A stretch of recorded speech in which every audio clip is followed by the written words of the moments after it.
Today we got to work on this truck that I bought. It's a 2012 Freightliner Super Duty.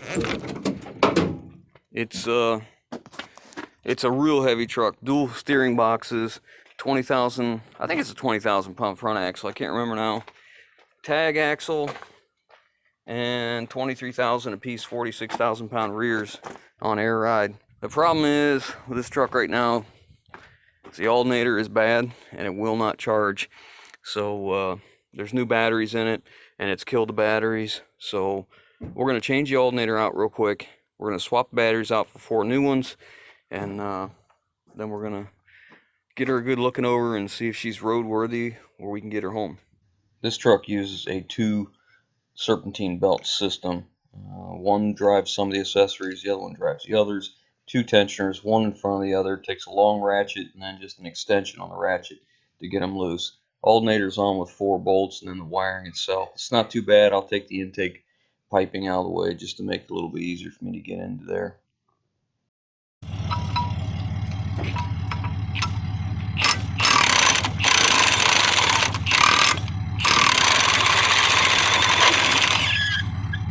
Well, that's going to be a problem.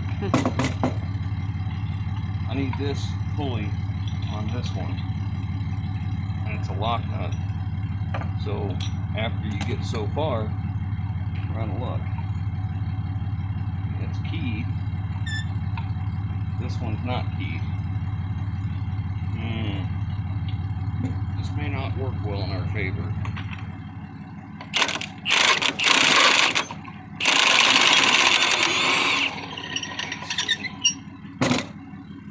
Sometimes you have to create friction.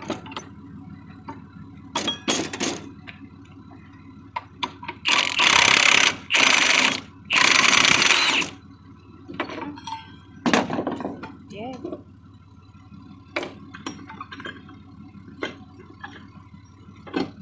See, that shows a keyway, but there isn't a keyway. And this won't go on because of the keyway. I'm betting this is an either or deal. It can be used with or without.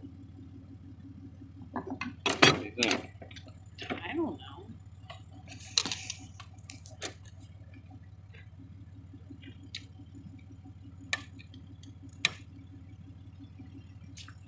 Well,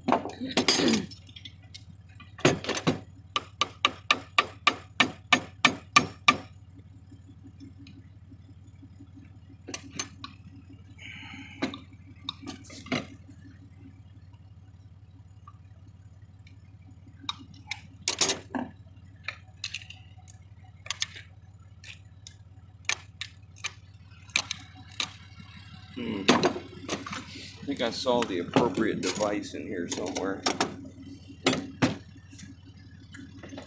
I have just the tool for such an occasion.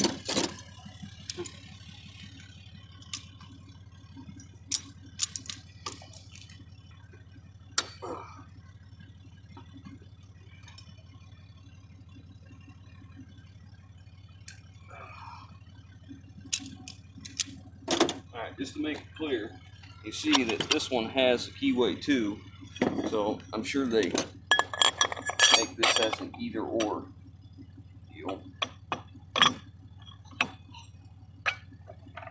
Because obviously if that needed it, this pulley would not have been spinning on here when it started loosening up. Oops. We don't want to use that. We'll use a new high quality one that belongs on it.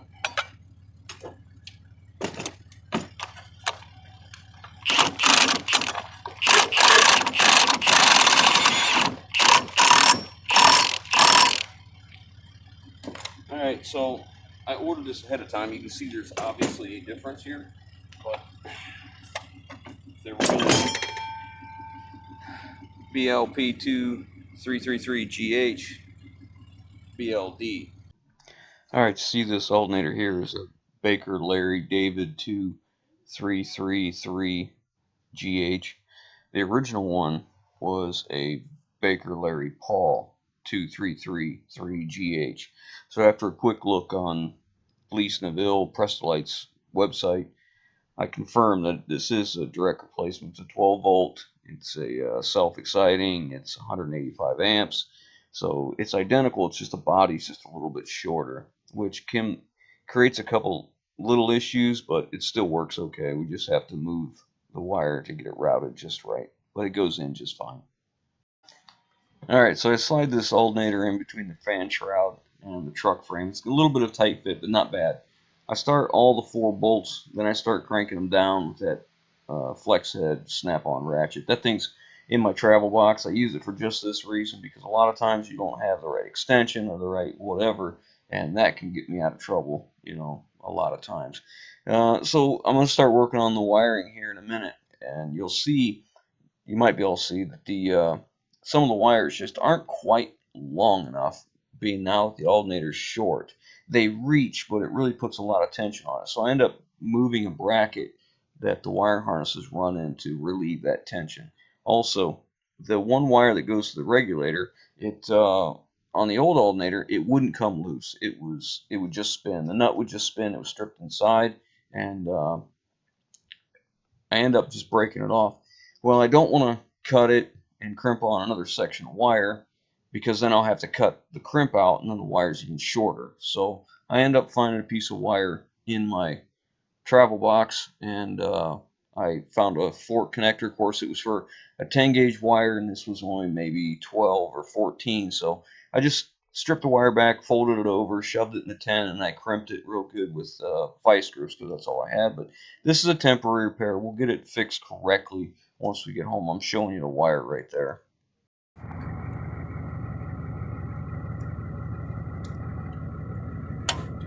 Tell you what I'd like to do. Do we have any wire nuts in there? Yeah. We'll grab me a wire nut, because I don't want to crimp onto this and have to cut back even farther. Alright. Alright, this is what I'm going to do for temporary, because I don't want to crimp a connector on this wire and have to cut it shorter. So I'm just going to take a section of wire, add to it, and wire nut the two together to get it home. And then when I get home, I can take this wire nut loose, and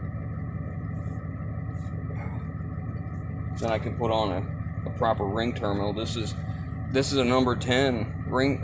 It's actually a fork terminal. That's all I had in my travel box. So I folded the line over. It's not a good repair. I mean, this is a temporary, let's just get it home type of repair. But if we're charging, that's what matters. So it's on, the belts are on. Now we're going to start it up. I'm going to get my amp clamp, and put on it and see if we're charging. Alright, so I'm hooked up on the back of the alternator here. That's the ground terminal. Down here is the positive battery terminal, and we have 13.6, which is what my Dodge is charging. We got jumper cables, 2 sets on now, and have been for this whole repair.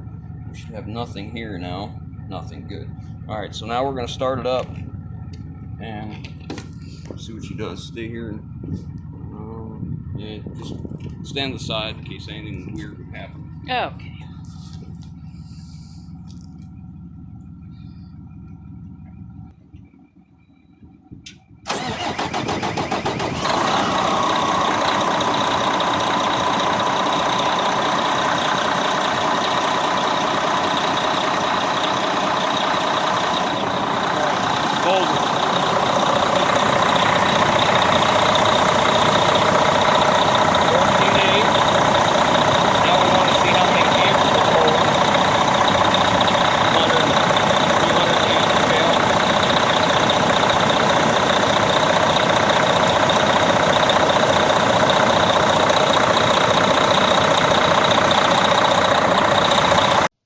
So I put the amp clamp on here so we can see that it's actually producing amperage. We know it's producing voltage.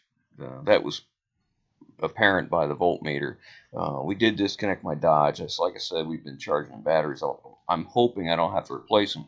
However, I did pick up new ones. It only has 3 batteries in this truck, and I was thinking it had 4, so I bought 4 new ones. But it's okay, because I have another truck back home that needs 4 batteries. So if we don't have to use them in this truck, even better. But here in a minute I'm going to go and turn on a bunch of lights and turn signals and heater blower and everything I can just to make sure that it does produce like it should. I mean, we're nowhere close to capacity. I mean, we're only talking 9 amps right now, which tells me them batteries obviously are taking a charge pretty well. You can see our cables here. We got just the positives are left connected, the negatives are off here, but we just go ahead and throw them off too because we're done with it. And then I take the voltmeter and I double check it against my truck to make sure it's reading correctly. But I get up in here, you can see on the instrument cluster, here's what I'm doing is well, one, I'm raising the RPMs to build air pressure. But I'm going to go through here. You're going to see, there it is right there. We got 14.7 volts right now. The check engine light is on because it has a code for low battery voltage. As soon as I shut this thing off and cycle a key, I think I cycled it twice starting, and the check engine light went out. So it seemed to fix the problem, and it looks like the batteries are going to be, they might be okay. Like I said, they came up. It took me about probably half hour, 40 minutes to change this alternator and everything. And in that time, the batteries were so dead that it would just barely engage the starter and crank at all. But looks like they're going to come back, so that's a great thing. Alright, so here it is. I bought the biggest rollback I could find. This thing has a deck that's 30 feet long. It's got 46,000 pound rears. It's got a 14,000 pound steerable tag axle and a 20,000 pound front axle. It's a 2012. It's got a DD13 in it with a 10-speed manual transmission.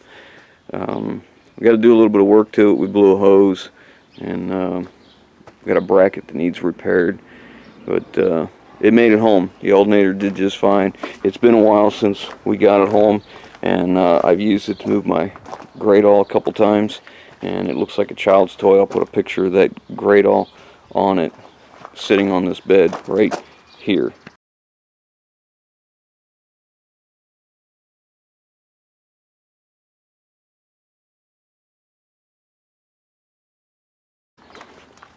So it's got right at 200,000 miles on it. It's got a extendable receiver on the back. We got a bunch of work to do to make it nicer. These things are not cheap. I mean, any rollback is not cheap, but you know, being this bed has a 30,000 pound capacity with a 20,000 pound winch on it, hydraulic winch. The box right there is bent a little bit. We got to fix that. It really needs to be sandblasted and painted. I think their prep work at Leadwell when they make these is awful, and everyone I've ran across looking at them looked about the same. Now it's a wood deck, and they put this expanded metal on the top of it for traction, so that you can run equipment up on it like forklifts and stuff like that. We're going to use it as long as we have it once it's fixed, but you know, eventually it'll find a new home. It comes with, or it had a remote for the winch, but you know, we didn't get that. It was gone long before we got there. So it's a Freightliner Super Duty 114. Airbags are a little low on air. We're sinking in the back, but anyways, real low miles, decent truck. It's got a trailer brake controller on it. Like I said, 10 speed. There's the controls for the tag axle. Decent truck. Like I said, we're gonna do some work to it and use it while we got it, and then get rid of it. It's got both front drive axle lock and rear drive axle lock. That's going to be kind of nice. Traction control, cruise control, and engine brake. Engine brake works very well. I gotta fix that. They changed the switch out, and obviously it isn't the right one, so I don't like that. We'll have to change that. When you engage the PTO, it automatically dumps the airbags to the rear, so it sits down the stops, which is really nice. It's got a tilt wheel here. But yeah, that's her. That's the rollback. So, like I said, as long as we have it, we're going to use it. But it's not a permanent fixture here. I bought it to do some work to and then sell it off. These things are not cheap. You look around, you see what they go for. They're quite expensive, and this is a big purchase for me. But I got faith it'll do well, and it should make me enough money to make it worthwhile. So anyways, that's it for this one, guys. If you like what we're doing, give us that thumbs up. If you haven't already, hit that subscribe button, leave your comments down below. We'll catch you on the next one. And just so we all know, I did fix the wiring on the alternator and put a heat shrink connector on there, so it did get taken care of.